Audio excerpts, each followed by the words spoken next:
Good evening students. Gunjan paramedical institute के online platform पर आपका हार्दिक स्वागत, अभिनंदन। अपना टॉपिक चल रहा है कार्डियोवैस्कुलर सिस्टम और कार्डियोवैस्कुलर सिस्टम के अंदर ब्लड कंपोनेंट अपन ने कंप्लीट कर दिए थे। ब्लड कंपोनेंट कंप्लीट करने के पश्चात अपना अगला टॉपिक शुरू होगा ब्लड ग्रुप। ब्लड ग्रुप पढ़ाने से पहले मैं आपको प्लाज्मा और आपकी ब्लड सेल्स के बारे में बता दिया जाता है आपको कि भाई प्लाज्मा 55%, ब्लड सेल्स 45% होती है, जिसमें 45 में आरबीसी, डब्ल्यूबीसी, प्लेटलेट होती है। प्लाज्मा आपका 55% कंटेन करता है, इसमें वाटर होता है 90%। फिर प्लाज्मा प्रोटीन होती है और प्लाज्मा प्रोटीन के साथ ऑर्गेनिक और इनऑर्गेनिक मैटर होते हैं, ये प्लाज्मा के अंदर होते हैं। आरबीसी, डब्ल्यूबीसी, प्लेटलेट्स के अंदर आपको टोटल चीज करवा दी गई है। अगली क्लास में आज का जो टॉपिक रहेगा ब्लड ग्रुप का रहेगा। ग्रुप के अंदर आप इसको डिस्कवर करने वाले साइंटिस्ट का नाम और उसके साथ अपन इसमें ब्लड पढ़ेंगे, कितने प्रकार के होते हैं, कितने नहीं होते हैं। तो देखिए भैया, आज का टॉपिक ब्लड ग्रुप और ब्लड ग्रुप अपन पढ़ रहे हैं, तो उससे पहले ब्लड ग्रुप को डिस्कवर करने वाले साइंटिस्ट का नाम क्या था वो भी करेंगे आपको। ब्लड ग्रुप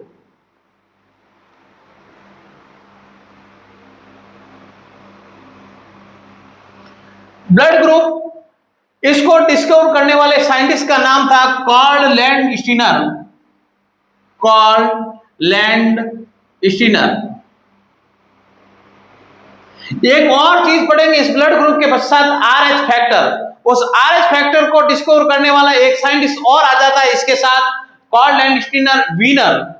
कार्ल लैंडस्टीनर तो है ही है, उसके साथ एक साइंटिस्ट और आता है जिसका नाम है वीनर। ये दोनों ने आरएच फैक्टर को डिस्कवर किया था। अब ब्लड ग्रुप के अंदर अपन पढ़ रहे हैं, तो ब्लड ग्रुप किस प्रकार डिस्क्राइब करता है, तो ब्लड ग्रुप को आरबीसी के ऊपर प्रेजेंट एंटीजन के आधार पर इसको कितने भागों में बांटा गया, 4 पार्ट होते हैं इसके। ब्लड ग्रुप 4 प्रकार के होते हैं एंटीजन के प्रेजेंट के आधार पर। किसके सरफेस के ऊपर, आरबीसी के सरफेस के ऊपर प्रेजेंट, आरबीसी के सरफेस के ऊपर एंटीजन के प्रेजेंट के आधार पर। तो देखिए भैया, ब्लड ग्रुप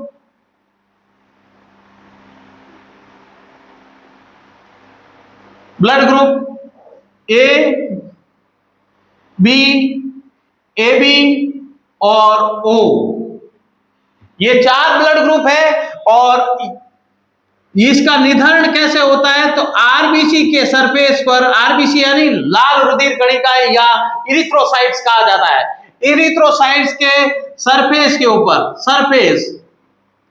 सरफेस के अपर पार्ट में प्रेजेंट, सरफेस के आरबीसी के सरफेस पर एंटीजन के आधार पर, एंटीजन के आधार पर एंटीजन। अब मान लो आपको बता दिया जा रहा है आरबीसी के सरफेस के ऊपर एंटीजन, इस ब्लड ग्रुप को अपन इस टेबल से ही पढ़ेंगे, जिससे क्या है आसानी से आपको याद हो जाए। आरबीसी और फिर के पश्चात प्लाज्मा में एंटीबॉडी, प्लाज्मा में एंटीबॉडी,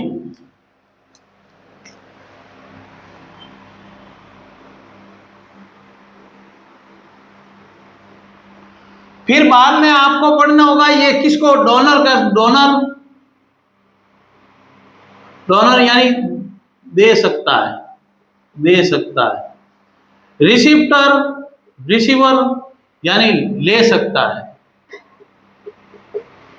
अब किसको ब्लड दे सकते हैं, किसको ले सकते हैं, इसका निर्धारण अपन इस एंटीजन एंटीबॉडी के आधार पर किया जाएगा। देखिए भैया, अगर ब्लड ग्रुप ए है तो इसके अंदर एंटीजन होगी ए, और इसके अंदर एंटीबॉडी पाई जाएगी ए बी।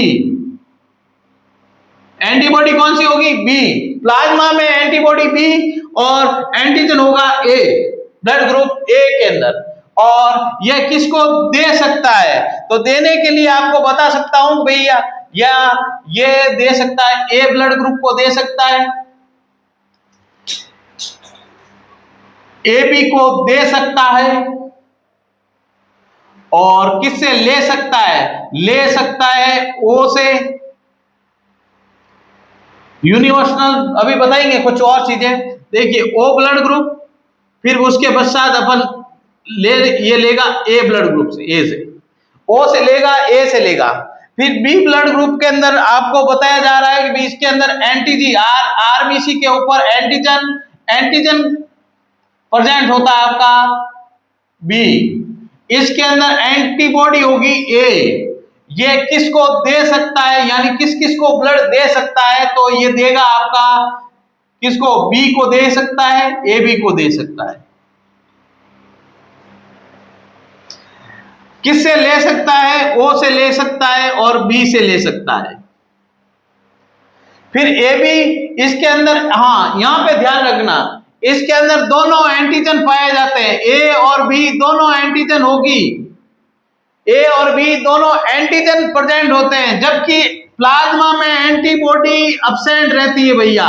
इसमें प्लाज्मा में एंटीबॉडी नहीं पाई जाती है, एंटीबॉडी नहीं होती है, इस वजह से इसको क्या कहते हैं, यूनिवर्सल रिसेप्टर, रिसीवर, सर्वग्राही ब्लड ग्रुप कहा जाता है। यह सभी से ब्लड ले सकता है। क्यों ले सकता है, तो इसका रीजन देखिए, अगर आपके शरीर के अंदर एंटीजन होगा तभी क्या होगी, एंटीजन और एंटीबॉडी दोनों प्रेजेंट होंगे तभी क्या होगा, रिएक्शन होगी। और रिएक्शन होने पर आपको बता दिया जाता है कि आपकी आरबीसी सिकों के रूप में जमा हो जाती है, जिसको कहेंगे एग्लूटिनेशन। ये जो एग्लूटिनेशन होता है वो इसके रिएक्शन के कारण होता है। और रिएक्शन कब होगी, जब एंटीजन एंटीबॉडी दोनों प्रेजेंट होते हैं। ये क्या होगा, ए बी ब्लड ग्रुप है, इसको यूनिवर्सल रिसेप्टर कहा जाता है। इसमें क्या होगा, एंटीबॉडी अब्सेंट होती है। क्या अब्सेंट होती है, एंटीबॉडी अब्सेंट है, यानी इसमें एंटीबॉडी नहीं पाई जाती है। एंटीबॉडी नहीं होगी तो कोई भी एंटीजन आएगा उसका कोई रिएक्शन नहीं होती। अब क्या सर ये एंटीबॉडी एंटीजन क्या है, देखो भैया, जब कोई आतंकवादी होगा तभी सैनिक गोलियां डालेंगे, बिना आतंकवादी के गोली रिएक्शन नहीं होती। उसी प्रकार अपने बॉडी के अंदर जैसे ही कोई दूसरा प्रोडक्ट जाता है तब अपने बॉडी क्या निर्माण करती है, एंटीबॉडी निर्माण करती है। और ये तभी निर्माण होती है जब आपके बॉडी के अंदर कोई एंटीजन जाता है तब। अब भैया यहाँ पे एंटीबॉडी अब्सेंट है तो ये क्या करेगा, ब्लड ग्रुप किस किस को डोनेट कर सकता है, ये ब्लड ग्रुप ए को, ए बी को दे सकता है। और किसको दे सकता है, तो यो और किसी को ही नहीं देगा। दे तो सिर्फ किसको दे सकता है, ए बी को दे सकता है। ध्यान रखना, ये ए बी ब्लड ग्रुप के ऊपर क्वेश्चन पूछते हैं भैया कॉम्पिटिटिव एग्जाम के अंदर। ए बी ब्लड ग्रुप के अंदर आपका प्लाज्मा में एंटीबॉडी अब्सेंट होती है, इस वजह से ये सिर्फ ओनली क्या करेगा, दे तो सिर्फ ओनली ए बी को दे सकता है और यूनिवर्सल रिसेप्टर कहलाता है। कैसे कहलाता है देखना, इसके अंदर एंटीबॉडी अब्सेंट होने के कारण ये सबसे ब्लड ले सकता है। यहाँ इसका मतलब ए से ब्लड ले लेगा, बी से ले लेगा, ए बी से ले लेगा और ओ से ले लेगा। इसका मतलब ये सबसे ब्लड ले रहा है, इसलिए इसको कहते हैं सर्वग्राही, या हिंदी इंग्लिश में बोलते हैं यूनिवर्सल रिसीवर, यूनिवर्सल रिसीवर कहा जाता है। ये जो ए बी ब्लड ग्रुप है इसके अंदर ध्यान रखना, वापस बता रहा हूं, एंटीबॉडी अब्सेंट होती है। जब कभी भी ब्लड ग्रुप के अंदर एंटीबॉडी अब्सेंट है तो इसका मतलब एंटीजन के विरुद्ध एंटीबॉडी रिएक्शन नहीं हो पाती है, और एंटीजन एंटीबॉडी रिएक्शन नहीं होगी तो आरबीसी सिक्कों के रूप में जमा, कॉइन के रूप में जमा नहीं होती है, तो एग्लूटिनेशन प्रोसेस नहीं होता है और आपका ब्लड ग्रुप कोई प्रकार का इफेक्ट ह्यूमन बॉडी के अंदर नहीं करेगा। अब अगर मान लो ये ए बी ब्लड ग्रुप क्या करता है, किसी को देता है तो दे तो सिर्फ ओनली ए बी को दे सकता है, बाकी ब्लड ग्रुप को नहीं दे सकता। क्यों नहीं दे सकता है, तो आपको खुद को पता है कि इसके अंदर एंटीबॉडी प्रेजेंट है, दूसरे ब्लड ग्रुप के अंदर एंटीबॉडी है, एंटीबॉडी प्रेजेंट होगी तो अब आपको पता है एंटीजन तो यहां से जा रहा है तो रिएक्शन हो जाएगी, और रिएक्शन होने के कारण क्या होगा, ब्लड का एग्लूटिनेशन हो जाता है, रक्त का समूहन हो जाता है, जम जाता है, ब्लड आरबीसी जम जाएगी, इसको एग्लूटिनेशन कहा जाता है। रक्त का समूहन हो जाता है और समूहन होने की वजह से आप इस ब्लड ग्रुप को दूसरे को नहीं दे सकते। अब देखिए आगे आगे आती है ओ ब्लड ग्रुप। ये दोनों इंपोर्टेंट है भैया, यहां से क्वेश्चन आते हैं। तो देखिए ए बी ब्लड ग्रुप के पश्चात आता है आपका O blood group. O blood group को ध्यान रखना, इसमें एंटीजन अब्सेंट होता है भैया, एंटीजन अब्सेंट। अब्सेंट यानी एंटीजन इसमें नहीं होता है, एंटीजन नहीं होता है।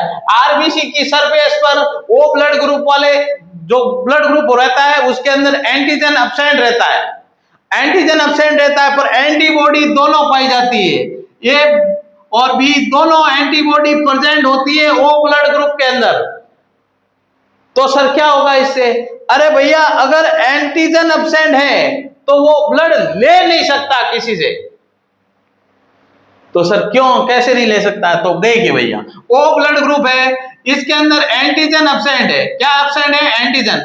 अब ये क्या होगा, एंटीजन अब्सेंट हो रहा है, पर यहां से जो भी ब्लड ग्रुप आ रहा है, जैसे मान लो इसको दे दिया ए बी ब्लड ग्रुप वाला ओ को ब्लड ग्रुप दे दिया, पर इसके अंदर आपको पता है एंटीजन है, और एंटीजन इसके अंदर एंटीजन नहीं है, पर एंटीबॉडी तो है ना, एंटीबॉडी है पर एंटीजन एंटीजन नहीं है पर एंटीबॉडी है। तो यहां से एंटीजन जाएगा और एंटीबॉडी में रिएक्शन हो जाएगी, इसलिए ओ ब्लड ग्रुप किसी को ब्लड ले नहीं सकता है, सिर्फ ओ से ही ले सकता है। तो देखिए भैया यहाँ पे एंटीजन अब्सेंट, यहाँ पे ध्यान रखना कि इसमें जो ब्लड डोनर है, इस डोनर के अंदर आप लिखेंगे ये किस किस को दे सकता है। आपको पता है कि इसके अंदर एंटीबॉडी प्रेजेंट है पर एंटीजन नहीं है, तो ये सबको ब्लड दे सकता है, ए को दे सकता है, बी को दे सकता है, ए बी को दे सकता है और ओ को दे सकता है। अब ये कैसे हुआ सर? तो बताइए। आपको पता है कि अगर आपके बॉडी के अंदर एंटीजन होगा तभी क्या होगी, एंटीबॉडी रिएक्शन होगी। एंटीजन एंटीबॉडी दोनों होंगे तब रिएक्शन होती है, नहीं तो रिएक्शन नहीं होती है। रिएक्शन में होगा क्या कि आरबीसी एक्यूमुलेटेड हो जाएगी, सिक्कों के रूप में जमा हो जाएगी, वो प्रोसेस इसमें नहीं होता है। इसलिए ये सभी ब्लड ग्रुप को ब्लड ग्रुप दे सकता है, सभी ब्लड ग्रुप को ये ब्लड दे सकता है। ये ले किससे सकता है? सिर्फ ओनली ओ ब्लड ग्रुप से ही ले सकता है। अगर ये सबको देता है तो इसलिए इसको बोलते हैं यूनिवर्सल डोनर, सर्वदाता ब्लड ग्रुप, सर्वदाता ब्लड ग्रुप या यूनिवर्सल डोनर कहा जाता है ओ ब्लड ग्रुप को। क्योंकि भाई देखो ये देता है सभी को, क्यों देता है कि इसके अंदर एंटीजन अब्सेंट है, एंटीबॉडी जाएगी तो कोई फर्क नहीं पड़ेगा। अब एंटीबॉडी अगर किसी के अंदर एंटीबॉडी प्रेजेंट है पर एंटीजन नहीं है तो रिएक्शन नहीं होगा। तो ध्यान रखना दोनों प्रेजेंट होने चाहिए, एंटीजन भी होना चाहिए, एंटीबॉडी होनी चाहिए, तब आपका ये इफेक्ट होता है। अब आपको कुछ चीजें समझा रहे हैं, देखिए इसको यूनिवर्सल डोनर कहा जाता है। आप दिमाग में बैठा लेना कि ए बी ब्लड ग्रुप के अंदर एंटीजन प्रेजेंट होती है ए बी, पर एंटीबॉडी इसमें क्या होती है, अब्सेंट होती है। ओ ब्लड ग्रुप के अंदर एंटीजन अब्सेंट होता है, एंटीबॉडी दोनों प्रेजेंट होती है। इस वजह से ये यूनिवर्सल डोनर कहलाता है और ये यूनिवर्सल रिसेप्टर कहलाता है। कंप्लीट है, दिमाग में कंफ्यूजन नहीं, एकदम सटीक चीज देखिए भैया। जब एंटीजन एंटीबॉडी रिएक्शन होती है तब कब होती है भैया एंटीजन एंटीबॉडी रिएक्शन? एंटीबॉडी ये कब होगी? जब दोनों प्रेजेंट होंगे, एक भी एब्सेंट हुआ तो ये रिएक्शन नहीं होगी। अब देखो अगर मैं मान लो ब्लड ग्रुप मेरा ओ है और किसी का ब्लड ग्रुप बी है, अब उसमें ध्यान रखना ओ ब्लड ग्रुप वाला ब्लड बी वाले को दे सकता है पर बी वाले से ले नहीं सकता है। उसका रीजन क्या है? अगर कोई पूछ ले तो बताना कि ओ ब्लड ग्रुप के अंदर ध्यान रखना कि एंटीजन क्या होती है, अब्सेंट होती है सर, और ओ ब्लड ग्रुप में आपका एंटीबॉडी दोनों प्रेजेंट होती है। इस वजह से एंटीबॉडी अगर किसी के अंदर जा रही है तो उसके अंदर एंटीजन एंटीबॉडी रिएक्शन नहीं होती है। और ओ ब्लड ग्रुप वाला क्या करेगा, दे तो सकता है, उससे क्या होगा, ले नहीं पाएगा, क्योंकि उसके अंदर एंटीबॉडी एंटीजन क्या है, अब्सेंट, एंटीबॉडी दोनों प्रेजेंट है। ठीक है, ये आपकी क्लियर हुई। अब आपको पूछेंगे कि भी किसी व्यक्ति को ब्लड ग्रुप दूसरा ब्लड ग्रुप दे दिया जाए तो क्या होगा? तो देखिए जैसे ओ ब्लड ग्रुप वाले को बी ब्लड ग्रुप वाला दे दिया, मान लो इसको मैंने दे दिया, तो क्या होगा? तो ध्यान रखना आरबीसी सिक्कों के रूप में जमा हो जाएगी, आरबीसी कॉइन के रूप में जमा हो जाएगी और ये ऐसे ऐसे जमा होके एक्यूमुलेशन हो जाएगा, आरबीसी जम जाएगी। जिससे व्यक्ति की क्या हो जाती है, डेथ हो जाती है। यह प्रॉब्लम होती है आपके गलत ब्लड ग्रुप को समूह को देने के पश्चात। अब एक क्वेश्चन और बताते हैं जो आरएस के अंदर पूछा हुआ है क्वेश्चन, कि अगर किसी व्यक्ति को एक्सीडेंट केस हो चुका है और एकदम उसको ब्लड ग्रुप देना है, तब कौन सा ब्लड ग्रुप चढ़ाया जाएगा? तो ऑप्शन है आपके O positive, O negative, A B positive, A B negative. कौन सा ब्लड ग्रुप दोगे? तो ध्यान रखना, उसमें आपको ओ नेगेटिव ब्लड ग्रुप देना है। कौन सा ब्लड ग्रुप देना है? O negative. क्यों देना है तो बता देता हूं आपको कि ओ नेगेटिव का इसका उत्तर में अपन आरएच फैक्टर पढ़ाएंगे तब और बताएंगे। अभी मैं सिर्फ उत्तर बता रहा हूं, ओ नेगेटिव ब्लड ग्रुप देंगे, क्योंकि आरएस फैक्टर अभी आया नहीं। आरएस फैक्टर अगली क्लास में आरएस फैक्टर पढ़ाएंगे तब बताएंगे। तो आज की क्लास अपनी कंप्लीट होती है इतनी, और आपको किस प्रकार से जो समझ में आया है उसके बारे में बताना मेरे को। ओ ब्लड ग्रुप क्या है, बी ब्लड ग्रुप क्या है, ये सब चीजें आप एक बार इस क्लास को देखना और लाइक एंड सब्सक्राइब करें चैनल को, जिससे आपको नोटिफिकेशन प्राप्त हो सके।